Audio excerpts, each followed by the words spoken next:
सॉल्व्हन्सी certificate मिळवण्यासाठी काय करावे लागते? नमस्कार, मी ॲडव्होकेट कैलास नाईक. कोर्ट कचेरी या यूट्यूब चॅनलवर आपले स्वागत आहे. सॉल्व्हन्सी सर्टिफिकेट म्हणजेच ऐपत दाखला प्राप्त करण्यासाठी आपणास कोर्ट फी स्टॅम्प लावून सॉल्व्हन्सी सर्टिफिकेट मागणीचा अर्ज दाखल करावा लागतो.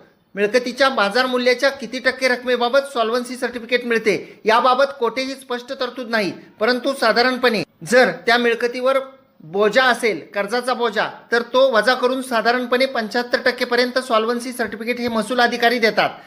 त्या अर्जासोबत 2 फोटो, ज्या स्थावर मिळकतीचा ऐपतीचा दाखला म्हणजे सॉल्व्हन्सी सर्टिफिकेट पाहिजे असेल त्या मिळकतीचे मालकीबाबत सातबाराचे उतारे, त्याबाबत फेरफार उतारे, इंडेक्सचे उतारे, स्वतःचे एक प्रतिज्ञापत्र व इतर कागदपत्रे आवश्यक आहेत. ही कागदपत्रे ही मागणी केली जातात.